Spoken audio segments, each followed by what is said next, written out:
Hello students, welcome back to my YouTube channel. ನಾನು ನಿಮಗೆ ಇವತ್ತಿನ ವಿಡಿಯೋದಲ್ಲಿ ಕಾಸ್ಟ್ ಅಕೌಂಟಿಂಗ್ ಸಬ್ಜೆಕ್ಟ್ನಲ್ಲಿ ಆಪರೇಟಿಂಗ್ ಕಾಸ್ಟಿಂಗ್ನಲ್ಲಿ ಟ್ರಕ್ ಪ್ರಾಬ್ಲಮ್ ಕೊಟ್ಟಾಗ ಸೊಲ್ಯೂಷನ್ ಹೇಗೆ ಮಾಡಬೇಕು ಅನ್ನೋದನ್ನು ತಿಳಿಸ್ತಾ ಇದ್ದೀನಿ. ನೋಡಿ, ಆಪರೇಟಿಂಗ್ ಕಾಸ್ಟಿಂಗ್ ಅಂದ್ರೆ ಒಂದೇ, ಸರ್ವಿಸ್ ಕಾಸ್ಟಿಂಗ್ ಅಂದ್ರೆ ಒಂದೇ. ಒಂದೊಂದು ಯೂನಿವರ್ಸಿಟಿಲಿ ಒಂದೊಂದು ಥರ ಈ ಚಾಪ್ಟರ್ಗೆ ನೇಮ್ ಕೊಟ್ಟಿದ್ದಾರೆ. Operating costing is nothing but service casting.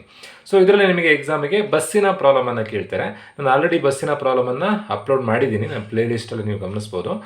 ಬಸ್ಸಿನ ಪ್ರಾಬ್ಲಮ್ ಅಲ್ಲದೆ ಕೆಲವೊಂದು ಕ್ವಶನ್ ಪೇಪರ್ನಲ್ಲಿ ಟ್ರಕ್ ಅಥವಾ ಲಾರಿ ಪ್ರಾಬ್ಲಮ್ಗಳನ್ನು ಕೂಡ ಕೇಳಿದ್ದಾರೆ. ಸೊ ಇಲ್ಲೊಂದು ಕ್ವಶನ್ ಪೇಪರ್ ಪ್ರಾಬ್ಲಮ್ ಇದೆ, SCP ಪ್ಯಾಟರ್ನ್ ಪ್ರಕಾರ ಕೇಳಿರುವಂಥ ಪ್ರಾಬ್ಲಮ್. ಕ್ವಶನ್ ಈ ಥರದಲ್ಲಿದೆ: a transport company maintains fleet of goods vehicles carrying goods between two places. The capacity of vehicles are as follows. ಒಂದು 10 ವೆಹಿಕಲ್ ಇದೆ, 5 ವೆಹಿಕಲ್ ಇದೆ, 20 ವೆಹಿಕಲ್ ಇದೆ. ಎಲ್ಲದರದ್ದು ಕೆಪಾಸಿಟಿ ಬೇರೆ ಬೇರೆ ಥರ ಇದೆ. ಕೊಟ್ಟಿರುವಂಥ ಇನ್ಫಾರ್ಮೇಷನನ್ನು ನೋಡಿಕೊಂಡು ನಾವು ಟನ್ ಕಿಲೋಮೀಟರ್ಸನ್ನು ಕ್ಯಾಲ್ಕುಲೇಷನ್ ಮಾಡಬೇಕು. ಹೇಗೆ ಬಸ್ಸಿನ ಪ್ರಾಬ್ಲಮ್ ಕೊಟ್ಟಾಗ ಪ್ಯಾಸೆಂಜರ್ ಕಿಲೋಮೀಟರ್ಸ್ ಕ್ಯಾಲ್ಕುಲೇಷನ್ ಮಾಡಲಿಕ್ಕೆ ಹೇಳ್ತಾರೋ, ಅದೇ ಥರನೇ ಲಾರಿಯ ಪ್ರಾಬ್ಲಮ್ ಕೊಟ್ಟಾಗ, ಟ್ರಕ್ಕಿನ ಪ್ರಾಬ್ಲಮ್ ಕೊಟ್ಟಾಗ ಟನ್ ಕಿಲೋಮೀಟರ್ಸನ್ನು ಕ್ಯಾಲ್ಕುಲೇಷನ್ ಮಾಡಲಿಕ್ಕೆ ಹೇಳ್ತಾರೆ. ಟನ್ ಕಿಲೋಮೀಟರ್ಸ್ ಕ್ಯಾಲ್ಕುಲೇಷನ್ ಮಾಡೋದು ಹೇಗೆ? ಫಾರ್ಮುಲಾ ಏನು? Total kilometres into loading capacity into capacity occupied. ಬಸ್ಸಿನ ಪ್ರಾಬ್ಲಮಿಗೆ total kilometres into seating capacity ಅಂತ ಬರುತ್ತೆ. ಟ್ರಕ್ ಅಥವಾ ಲಾರಿಯಲ್ಲಿ ಸೀಟ್ ಇರಲ್ಲ, ಅದ್ರ ಬದಲು ಇನ್ಸ್ಟೆಡ್ ಆಫ್ ದಟ್ ನಾವು ಲೋಡ್ ಹಾಕ್ತೀವಿ ಅದಕ್ಕೆ. So total kilometres into loading capacity into capacity occupied. Total kilometres find out ಮಾಡೋದು ಹೇಗೆ? Number of trucks into number of days into number of trips into distance. ಈಗ ಕ್ವಶನಲ್ಲಿ ಕೇಳಿರುವಂಥದ್ದು ಟನ್ ಕಿಲೋಮೀಟರ್ಸ್. ಟನ್ ಕಿಲೋಮೀಟರ್ಸ್ಗೆ formula total kilometres into loading capacity into capacity occupied. ನಮಗೆ total kilometres ಗೊತ್ತಿಲ್ಲ. So first ನಾವಿಲ್ಲಿ total ಕಿಲೋಮೀಟರ್ಸನ್ನು ಕ್ಯಾಲ್ಕುಲೇಷನ್ ಮಾಡ್ಕೊಳ್ಬೇಕು. Total kilometres calculation ಮಾಡ್ಕೊಂಡು ಆದಮೇಲೆ ಟನ್ ಕಿಲೋಮೀಟರ್ಸ್ ಕ್ಯಾಲ್ಕುಲೇಷನ್ ಮಾಡಬೇಕು. ಟೋಟಲ್ ಕಿಲೋಮೀಟರ್ಸ್ಗೆ formula number of trucks into number of days into number of trips into distance. ಕ್ವಶನಲ್ಲಿ ಕ್ಲಿಯರ್ ಆಗಿ ಕೊಟ್ಟಿದ್ದಾರೆ. ಒಟ್ಟು 10 ವೆಹಿಕಲ್ ಇದೆ, 5 ವೆಹಿಕಲ್ ಇದೆ, 20 ವೆಹಿಕಲ್ ಇದೆ. ಟೋಟಲ್ ಆಗಿ ನಾವು 35 ವೆಹಿಕಲ್ ಅಂತ ಬರೀಬೋದಿತ್ತು. ಯಾವಾಗ ಟೋಟಲ್ ಮಾಡಿ ಬರಿಬೋದು ಅಂತಂದರೆ, ಎಲ್ಲದರದ್ದು ಲೋಡಿಂಗ್ ಕೆಪಾಸಿಟಿ ಸೇಮ್ ಇದ್ದರೆ ನಾವು ಟೋಟಲ್ ಮಾಡಿ ಬರ್ಕೊಳ್ಬೋದಿತ್ತು. ಬಟ್ ಈಗ ಒಂದೊಂದು ವೆಹಿಕಲಿನ ಲೋಡಿಂಗ್ ಕೆಪಾಸಿಟಿ ಬೇರೆ ಬೇರೆ ಥರ ಇದೆ. ಸೊ ನಾವು ಸಪ್ರೇಟ್ ಕ್ಯಾಲ್ಕುಲೇಷನ್ ಮಾಡಬೇಕು. ನಂಬರ್ ಆಫ್ ಟ್ರಕ್ಸಲ್ಲಿ ನಾವು ಇಲ್ಲಿ 35 ಅಂತ ಡೈರೆಕ್ಟಾಗಿ ಬರ್ಕೊಳ್ಳಿಕ್ಕಾಗಲ್ಲ. Separate calculation. ಫಸ್ಟು 10 ವೆಹಿಕಲಿಂದ ಕ್ಯಾಲ್ಕುಲೇಷನ್, ನೆಕ್ಸ್ಟು 5 ವೆಹಿಕಲಿಂದ ಕ್ಯಾಲ್ಕುಲೇಷನ್, ನೆಕ್ಸ್ಟು 20 ವೆಹಿಕಲಿಂದ ಕ್ಯಾಲ್ಕುಲೇಷನ್. ನಂಬರ್ ಆಫ್ ಟ್ರಕ್ಸ್ ಕ್ವಶನಲ್ಲಿ ಕೊಟ್ಟಿರೋ ಹಾಗೆ 10, 5, 20. ನಂಬರ್ ಆಫ್ ಡೇಸ್ ಕ್ವಶನಲ್ಲಿ ಒಂದ ಮಂತ್ ಕೊಟ್ಟಿರ್ತಾರೆ, ಯಾವ ಮಂತ್ ಅಂತ. ಜನವರಿ ಅಂತ ಕೊಟ್ಟಿದ್ರೆ 31 ಅಂತ ಬರ್ಕೊಳ್ಬೇಕು. ಫೆಬ್ರವರಿ ಅಂತ ಕೊಟ್ಟರೆ 28 ಅಂತ ಬರ್ಕೊಳ್ಬೇಕು. ಬಟ್ ಕೆಲವೊಂದು ಪ್ರಾಬ್ಲಮ್ನ ಅವರೇ ಡೇಸ್ ಕೊಟ್ಟಿರ್ತಾರೆ. ಈಗ ಈ ಕ್ವಶನಲ್ಲಿ ಅವರೇ ಡೇಸ್ ಕೊಟ್ಟಿದ್ದಾರೆ, 25 ಡೇಸ್ ಅಂತ ಕೊಟ್ಟಿದ್ದಾರೆ. ನಾವಿಲ್ಲಿ 25 ಅಂತ ಬರ್ಕೊಳ್ಳುವಂಥದ್ದು, 25. ದೆನ್ ನಂಬರ್ ಆಫ್ ಟ್ರಿಪ್ಸ್ ಬರ್ಕೊಳ್ಬೇಕಾದ್ರೆ ಕ್ವಶನಲ್ಲಿ ಟ್ರಿಪ್ ಕೊಟ್ಟಿದ್ರೆ ಟ್ರಿಪ್ ಬರ್ಕೊಳ್ಬೇಕು, ಟ್ರಿಪ್ ಕೊಟ್ಟಿಲ್ಲ ಅಂತಂದರೆ 1 ಟ್ರಿಪ್ ಅಂತ ಬರ್ಕೊಳ್ಬೇಕು. ಈ ಕ್ವಶನಲ್ಲಿ ಟ್ರಿಪ್ ಕೊಡ್ತಾ ಇದ್ದಾರೆ, 5 ಟ್ರಿಪ್ ಅಂತ ಕೊಡ್ತಾ ಇದ್ದಾರೆ, 5 ಟ್ರಿಪ್ಸ್ ಬರ್ಕೊಳ್ಳೋದು. ಎಷ್ಟು ಕೊಟ್ಟಿದ್ದಾರೋ ಅಷ್ಟೇ ಟ್ರಿಪ್ ಬರ್ಕೊಳ್ಳೋದು. ಡಿಸ್ಟೆನ್ಸ್ ಬರ್ಕೊಳ್ಬೇಕಾದ್ರೆ ನೆನ್ಪಿಟ್ಕೊಳ್ಳಿ, ಡಿಸ್ಟೆನ್ಸ್ ಬರ್ಕೊಳ್ಬೇಕಾದ್ರೆ ಡಿಸ್ಟೆನ್ಸ್ ಬಿಟ್ವೀನ್ 2 ಸಿಟೀಸ್ ಅಂತ ಕೊಟ್ಟರೆ, ಟ್ರಿಪ್ ಅಂದರೆ ಹೋಗಿ ಬರೋದು, ಹಾಗಾಗಿ ಡಿಸ್ಟೆನ್ಸ್ ಬಿಟ್ವೀನ್ 2 ಸಿಟೀಸ್ ಅಂತ ಕೊಟ್ಟರೆ ಡಬಲ್ ಮಾಡಿ ಬರ್ಕೊಳ್ಬೇಕು. ಬಟ್ ಈ ಪ್ರಾಬ್ಲಮ್ದಲ್ಲಿ distance 10 kilometres in each trip ಅಂತಲೇ ಕೊಟ್ಟಿದ್ದಾರೆ. ಟ್ರಿಪ್ ಅಂದರೆ ಏನು? ಹೋಗಿ ಬರಲಿಕ್ಕೆ 10 ಕಿಲೋಮೀಟರ್ ಆಗತ್ತಂತೆ. ಸೊ ನೀವು 10 ಕಿಲೋಮೀಟ್ರೇ ಬರ್ಕೊಳ್ಬೇಕು. ಒಂದು ವೇಳೆ distance between 2 cities is 10 kilometres ಅಂತ ಕೊಟ್ಟರೆ ಹೋಗ್ತಾ 10, ವಾಪಸ್ ಬರ್ತಾ 10, 20 ಕಿಲೋಮೀಟರ್ ಬರ್ಕೊಳ್ಬೇಕಿತ್ತು. ನೆನ್ಪಿಟ್ಕೊಳ್ಳಿ, ಡಿಸ್ಟೆನ್ಸ್ ಬಿಟ್ವೀನ್ 2 ಸಿಟೀಸ್ ಅಂತ ಕೊಟ್ಟಾಗ ಡಿಸ್ಟೆನ್ಸನ್ನು ಡಬಲ್ ಮಾಡಿ ಬರೀಬೇಕು. ಡಿಸ್ಟೆನ್ಸ್ ಪರ್ ಟ್ರಿಪ್ ಅಂತಲೇ ಕೊಟ್ಟಾಗ, ಅಂದರೆ distance 10 kilometres in each trip ಅಂತಲೇ ಕೊಟ್ಟಿದ್ದಾರೆ, ಅಷ್ಟೇ ಬರ್ಕೊಂಡ್ರಾಯ್ತು. ಡಿಸ್ಟೆನ್ಸ್ 10 ಕಿಲೋಮೀಟರ್ಸ್ ಮಲ್ಟಿಪ್ಲೈ ಮಾಡಿದಾಗ ನಮಗೆ ಟೋಟಲ್ ಕಿಲೋಮೀಟರ್ ಸಿಗತ್ತೆ. Number of trucks into number of days into number of trips into distance. ಅಲ್ಲಿಗೆ ಫಸ್ಟ್ ಆನ್ಸರ್ 25 ಇಲ್ಲಿ 125, 1250 ಕಿಲೋಮೀಟ್ರ್ ಬರುತ್ತೆ. 10 ಇಂಟು 25 ಇಂಟು 5 ಇಂಟು 10, 12,500 ಕಿಲೋಮೀಟ್ರ್ ಬಂದಿದೆ, 12,500 kilometres. Next 5 into 25 into 5 into 10, 6,250 kilometres. ಲಾಸ್ಟಿಗೆ 20 into 25 into 5 into 10 ಬರುವಂಥ answer 25,000 kilometres. But ಒಂದು adjustment ಕೊಟ್ಟಿದ್ದಾರೆ ಕ್ವಶನಲ್ಲಿ, ಯಾವಾಗಲೂ 10% ವೆಹಿಕಲ್ ಹಾಳಾಗಿ ನಿಂತಿರತ್ತಂತೆ. ಸೊ ಇದನ್ನು ನಾವು 2 ಥರ ಟ್ರೀಟ್ ಮಾಡ್ಬೋದು. ಇಲ್ಲೇ ಕ್ವಶನಲ್ಲೇ 10 - 10%. 5 ಮೈನಸ್ 10%, 20 ಮೈನಸ್ 10% ಅಂತ ಬರ್ಕೊಂಡ್ರು ಆಗುತ್ತೆ. ಏನಕ್ಕೆಂದರೆ ಹಾಳಾಗಿ ನಿಂತಿರುತ್ತೆ ಅಂತಂದರೆ ಕಿಲೋಮೀಟರ್ಸ್ ಕಮ್ಮಿ ಆಗುತ್ತೆ, ಕಳಿಬೇಕು. ಸೊ ನಾನಿಲ್ಲಿ ಎರಡು ಥರ ಮಾಡ್ಬೋದು. ಒಂದು ಸ್ಟಾರ್ಟಿಂಗ್ನಲ್ಲೇ ಮೈನಸ್ 10% ಅಂತ ಬರ್ಕೊಳ್ಳೋದು, ಇಲ್ಲಾಂದರೆ ಲಾಸ್ಟಿಗೆ ಏನು ಆನ್ಸರ್ ಬರುತ್ತೋ ಆ ಆನ್ಸರಲ್ಲಿ 10%ನ ಆನ್ಸರನ್ನು ಕಳಿಯೋದು. ಸೊ ನಾನು ನಿಮಗೆ ಲಾಸ್ಟಿಗೆ ಕ್ಯಾಲ್ಕುಲೇಷನ್ ಮಾಡಿಸ್ತೀನಿ, ಅದನ್ನು ಫಸ್ಟಿಗೆ ಮಾಡಿಸ್ಲಿಕ್ಕೆ ಹೋಗೋದಿಲ್ಲ. ಬಟ್ ಎಕ್ಸಾಮ್ನಲ್ಲಿ ನೀವು ಯಾವ್ದನ್ನು ಬೇಕಾದರೂ ಫಾಲೋ ಮಾಡ್ಬೋದು, ಯಾವ್ದು ಫಾಲೋ ಮಾಡಿದ್ರು ಆನ್ಸರ್ ಒಂದೇ ಬರುತ್ತೆ.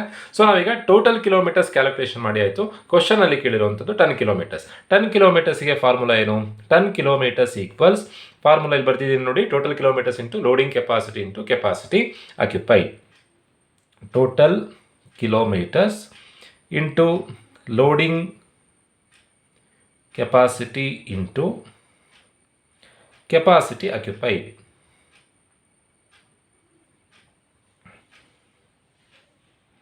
ಟೋಟಲ್ ಕಿಲೋಮೀಟರ್ಸ್ ಅಂದರೆ ಬಂದಿರುವಂಥ ಆನ್ಸರ್ಗಳು ಎಷ್ಟು ಆನ್ಸರ್ ಬಂದಿದೆ? 12,500 kilometres, then 6,250 kilometres, then 25,000 kilometres ಬಂದಿದೆ. ಲೋಡಿಂಗ್ ಕೆಪಾಸಿಟಿ ಅಂತಂದರೆ ಆ ವೆಹಿಕಲಿನ ಕೆಪಾಸಿಟಿ ಎಷ್ಟು? 10 ವೆಹಿಕಲಿನ ಕೆಪಾಸಿಟಿ ಎಷ್ಟಂತೆ? 2 ಟನ್ ಅಂತ ಕೊಟ್ಟಿದ್ದಾರೆ. 5 ವೆಹಿಕಲಿನ ಕೆಪಾಸಿಟಿ 6 ಟನ್ ಅಂತ ಕೊಟ್ಟಿದ್ದಾರೆ. 20 ವೆಹಿಕಲಿನ ಕೆಪಾಸಿಟಿ 5 ಟನ್ ಅಂತ ಕೊಟ್ಟಿದ್ದಾರೆ. ಕೆಪಾಸಿಟಿ ಆಕ್ಯುಪೈಡ್ ಅಂತಂದರೆ ಈಗ ಎಷ್ಟು ಲೋಡ್ ಇದೆ ಆ ವೆಹಿಕಲ್ನಲ್ಲಿ? ಇದನ್ನು ಇಂಡೈರೆಕ್ಟ್ ಆಗಿ ಕೊಡ್ಬೋದು, ಡೈರೆಕ್ಟ್ ಆಗಿ ಕೊಡ್ಬೋದು. 20% ಅಷ್ಟು ಜಾಗ ವೇಸ್ಟ್ ಆಗ್ತಾ ಇದೆ, ಹಾಕೊಟ್ರೆ ಎಷ್ಟು ಫಿಲ್ ಆಗಿದೆ ಅಂತ ಅರ್ಥ? 80% ಫಿಲ್ ಆಗಿದೆ ಅಂತ ಅರ್ಥ. ಈಗ ಡೈರೆಕ್ಟ್ ಆಗಿ 80% ಆಕ್ಯುಪೈಡ್ ಅಂತ ಕೊಟ್ಟಿದ್ದಾರೆ. 80% of the capacity of each vehicle is actually carried, ಅಂದರೆ ಲೋಡಲ್ಲಿ 80% ಅಷ್ಟು ಲೋಡ್ ಆಗಿದೆ ಅಂತ. ಇಂಡೈರೆಕ್ಟ್ ಆಗಿ ಕೊಡೋದಾದರೆ ಎಷ್ಟು ಜಾಗ ವೇಸ್ಟ್ ಆಗಿದೆ ಅಂತ ಕೊಡ್ತಾರೆ. 10% ಅಷ್ಟು ಜಾಗ ವೇಸ್ಟ್ ಆಗಿದೆ ಅಂತ ಕೊಟ್ಟರೆ 90% ಆಕ್ಯುಪೈ ಆಗಿದೆ ಅಂತ ಅರ್ಥ. ಸೊ ಈಗ ಮಲ್ಟಿಪ್ಲೈ ಮಾಡಿದಾಗ 12,500 ಇಂಟು 2 ಇಂಟು 80% ಬರುವಂಥ ಆನ್ಸರ್ 20,000 ಆಗುತ್ತೆ. 20,000 ಕಿಲೋಮೀಟರ್ಸ್. ನೆಕ್ಸ್ಟ್ 6,250 ಇಂಟು 6 ಇಂಟು 80% ಬರುವಂಥ answer 30,000 kilometres. Next 25,000 into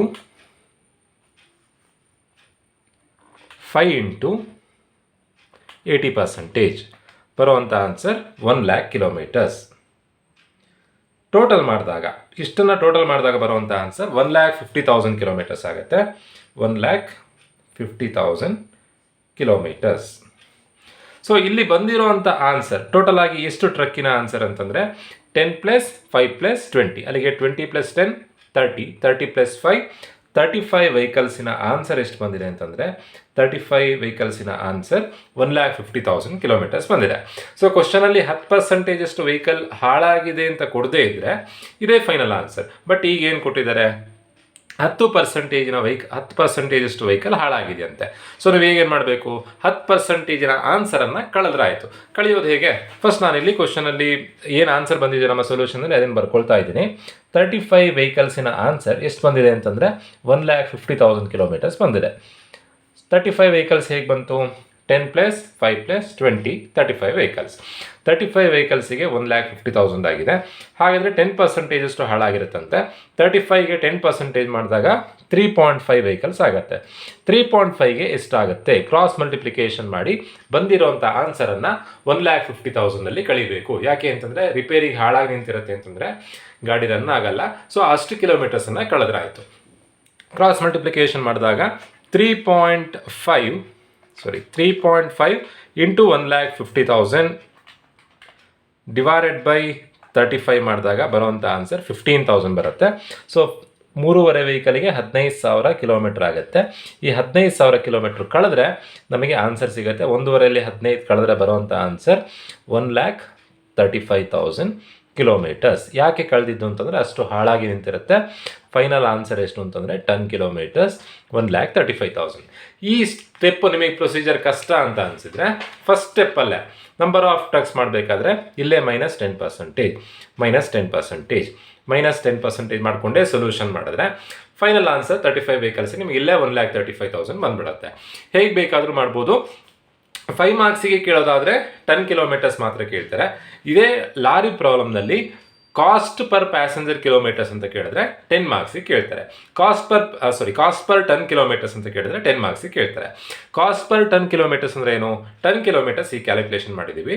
cost ಅಂದರೆ ಲಾರಿಯ ಖರ್ಚೆಲ್ಲದನ್ನು ಆ್ಯಡ್ ಮಾಡಬೇಕು. ಲಾರಿ ಡ್ರೈವರಿನ ಎಕ್ಸ್ಪೆನ್ಸಸ್, ಲಾರಿಯ ಎಕ್ಸ್ಪೆನ್ಸಸ್ ಎಲ್ಲದನ್ನು ಆ್ಯಡ್ ಮಾಡಬೇಕು. ಅದು ಹೇಗೆ ಅನ್ನೋದನ್ನು ನಾನು ನಿಮಗೆ ಬಸ್ಸಿನ ಪ್ರಾಬ್ಲಮಲ್ಲಿ ತಿಳಿಸಿದ್ದೀನಿ. ಸಿಮಿಲರ್ ಅದೇ ಥರನೇ ಕ್ಯಾಲ್ಕುಲೇಷನ್ ಮಾಡಲಿಕ್ಕಿರುತ್ತೆ. ಅದೇ ಥರನೇ ಕ್ಯಾಲ್ಕುಲೇಷನ್ ಮಾಡಿ ಡಿವೈಡ್ ಬೈ ಟನ್ ಕಿಲೋಮೀಟರ್ಸ್ ಮಾಡಿದ್ರೆ ಕಾಸ್ಟ್ ಪರ್ ಟನ್ ಕಿಲೋಮೀಟರ್ ಸಿಗುತ್ತೆ. ಸೊ ಆ ಥರದ ಪ್ರಾಬ್ಲಮನ್ನು 10 ಮಾರ್ಕ್ಸಿಗೆ ಕೇಳ್ತೀರಾ. ಆ ಥರದ ಪ್ರಾಬ್ಲಮ್ನ ಹೇಗೆ ಮಾಡಬೇಕು ಅನ್ನೋದನ್ನು ನಾನು ನಿಮಗೆ ನೆಕ್ಸ್ಟ್ ವೀಡಿಯೋದಲ್ಲಿ ತಿಳಿಸ್ಕೊಡ್ತೀನಿ. ಹೋಪ್ ಎಲ್ರಿಗೂ ಈ ಪ್ರಾಬ್ಲಮ್ ಅರ್ಥ ಆಗಿದೆ ಅಂತ ಅಂದ್ಕೊಳ್ತಾ ವಿಡಿಯೋ ಮುಗಿಸ್ತಾ ಇದ್ದೀನಿ. ನೋಡಿ, 15 ಮಾರ್ಕ್ಸಿಗೆ ಯಾವ್ಯಾವ ಪ್ರಾಬ್ಲಮ್ ಕೇಳ್ತಾರೆ ಅಂತಂದರೆ ನಿಮಗೆ ಎಕ್ಸಾಮ್ನಲ್ಲಿ ಒಂದು contract cost balance sheet problem ಕೇಳ್ತಾರೆ. ಸೇಮ್ ಪ್ರಾಬ್ಲಮ್ ಅಪ್ಲೋಡ್ ಮಾಡಿದ್ದೀನಿ, ನೋಡ್ಕೊಳ್ಳಿ. ದೆನ್ ಮೆಟೀರಿಯಲ್ ವೇರಿಯನ್ಸ್ ಪ್ರಾಬ್ಲಮ್ ಕೇಳ್ತಾರೆ. ದೆನ್ ಮಾರ್ಜಿನಲ್ ಕಾಸ್ಟಿಂಗ್ನಲ್ಲಿ ಈ ಪ್ರಾಬ್ಲಮ್ ವೆರಿ ವೆರಿ ಇಂಪಾರ್ಟೆಂಟ್. ಸುಮಾರು ಕ್ವಶನ್ ಪೇಪರ್ನಲ್ಲೇ ರಿಪೀಟ್ ಆಗಿದೆ. ಸೇಮ್ ಪ್ರಾಬ್ಲಮ್ನ ಅಪ್ಲೋಡ್ ಮಾಡಿದ್ದೀನಿ. ದೆನ್ ಪ್ರೊಸೆಸ್ ಅಕೌಂಟಲ್ಲೂ ಅಷ್ಟೇ ಈ problem important. Same problem upload ಮಾಡಿದ್ದೀನಿ, ನೋಡ್ಕೊಳ್ಳಿ. 15 ಮಾರ್ಕ್ಸಿಗೆ ಇವಿಷ್ಟು ಇಂಪಾರ್ಟೆಂಟ್. ಇನ್ನು 10 ಮಾರ್ಕ್ಸಿಗೆ ಕೇಳುವಂಥ ಪ್ರಾಬ್ಲಮ್ ಯಾವ್ದು ಅಂತಂದರೆ, ಒಂದು ಕಾಂಟ್ರಾಕ್ಟ್ ಕಾಸ್ಟಿಂಗಿಂದ ಪ್ರಾಬ್ಲಮ್ ಕೇಳ್ತಾರೆ. ದೆನ್ ಬಸ್ಸಿನ ಪ್ರಾಬ್ಲಮ್ ಕೇಳ್ತಾರೆ. ಸೊ ಇದೇ ಕ್ವಶನಲ್ಲಿ ಇದೆ ನೋಡಿ, find out cost per passenger kilometres. First passenger ಕಿಲೋಮೀಟರ್ಸನ್ನು ಫೈಂಡ್ ಔಟ್ ಮಾಡ್ಕೊಳ್ಬೇಕು. ದೆನ್ ಎಲ್ಲ ಕಾಸ್ಟನ್ನ ಆ್ಯಡ್ ಮಾಡಿದಾಗ ಕಾಸ್ಟ್ ಸಿಗುತ್ತೆ. ದೆನ್ ಡಿವೈಡ್ ಮಾಡಿದಾಗ ಕಾಸ್ಟ್ ಪರ್ ಪ್ಯಾಸೆಂಜರ್ ಕಿಲೋಮೀಟರ್ ಸಿಗುತ್ತೆ. ಸೊ ಈ ಪ್ರಾಬ್ಲಮ್ ಕೂಡ ಅಪ್ಲೋಡ್ ಮಾಡಿದ್ದೀನಿ. 10 ಮಾರ್ಕ್ಸಿನ ಪ್ರಾಬ್ಲಮ್, ಬಸ್ಸಿನ ಪ್ರಾಬ್ಲಮ್ ಕೊಟ್ಟಾಗ ಹೇಗೆ ಮಾಡಬೇಕು ಅನ್ನೋದನ್ನು. ಎಲ್ಲ ಚಾಪ್ಟರ್ಸ್ನ ಪ್ರಾಬ್ಲಮ್ಗಳು ಆಲ್ರೆಡಿ ಅಪ್ಲೋಡ್ ಮಾಡಿ ಆಗಿದೆ. ಎಲ್ಲದನ್ನು ನೋಡ್ಕೊಳ್ಳಿ. ತುಂಬ ಈಸಿ ಕೊಡ್ತಾರೆ. ಕಾಸ್ಟ್ ಅಕೌಂಟಿಂಗ್ ನಿಮಗೆ ಕಾರ್ಪೊರೇಟ್ ಅಕೌಂಟಿಂಗ್ನಷ್ಟು ಕಷ್ಟ ಇರೋದಿಲ್ಲ. ಹಾಗಾಗಿ ಥಿಯರಿ ಓದೋಂಥ ಅವಶ್ಯಕತೆ ಇಲ್ಲ. ಯಾರಿಗೆ ಪ್ರಾಬ್ಲಮ್ ತುಂಬ ಕಷ್ಟ ಅನಿಸ್ತಿದೆ ಅವ್ರು ಮಾತ್ರ ಥಿಯರಿ ನೋಡ್ಕೊಳ್ಳಿ. ಇಲ್ಲಾಂತಂದರೆ ಪ್ರಾಬ್ಲಮ್ನೇ ಅಟೆಂಡ್ ಮಾಡೋದು better. Process account, contract account, marginal costing, then standard costing, then ಇರೋವಂಥದ್ದು ಆಪ್ರೇಟಿಂಗ್ ಕಾಸ್ಟಿಂಗ್. 5 ಚಾಪ್ಟ್ರಿಂದನೂ ಪ್ರಾಬ್ಲಮ್ಸ್ ಬರುತ್ತೆ. ಹಾಗಾಗಿ ನೀವು 5 ಚಾಪ್ಟರ್ಸ್ನ ಪ್ರಾಬ್ಲಮ್ಸನ್ನು ಓದ್ಕೊಳ್ಬೇಕಾಗತ್ತೆ. ಎಲ್ಲದೂ ಕೂಡ ಪ್ಲೇ ಲಿಸ್ಟಲ್ಲಿದೆ. ಆಪರೇಟಿಂಗ್ ಕಾಸ್ಟಿಂಗ್ ಅಂದ್ರೆ ಒಂದೇ, ಸರ್ವಿಸ್ ಕಾಸ್ಟಿಂಗ್ ಅಂದ್ರೆ ಒಂದೇ. ಆ ಪ್ಲೇ ಲಿಸ್ಟಲ್ಲಿ ಆಪರೇಟಿಂಗ್ ಕಾಸ್ಟಿಂಗ್ ಅಂತ ಅಪ್ಲೋಡ್ ಆಗಿದೆ. ಅದನ್ನು ಚೆಕ್ ಮಾಡ್ಕೊಳ್ಬೋದು. ಇದರಲ್ಲೇ ಬಸ್ಸಿನ ಪ್ರಾಬ್ಲಮನ್ನು 10 ಮಾರ್ಕ್ಸಿಗೆ ಕೊಟ್ಟರೆ ಹೇಗೆ ಮಾಡಬೇಕು ಅನ್ನೋದನ್ನು ತಿಳಿಸಿದ್ದೀನಿ. ಆ ವಿಡಿಯೋ ನೋಡ್ಕೊಳ್ಳಿ ಅಂತ ಹೇಳ್ತಾ ವಿಡಿಯೋ ಮುಗಿಸ್ತಾ ಇದ್ದೀನಿ. Thank you.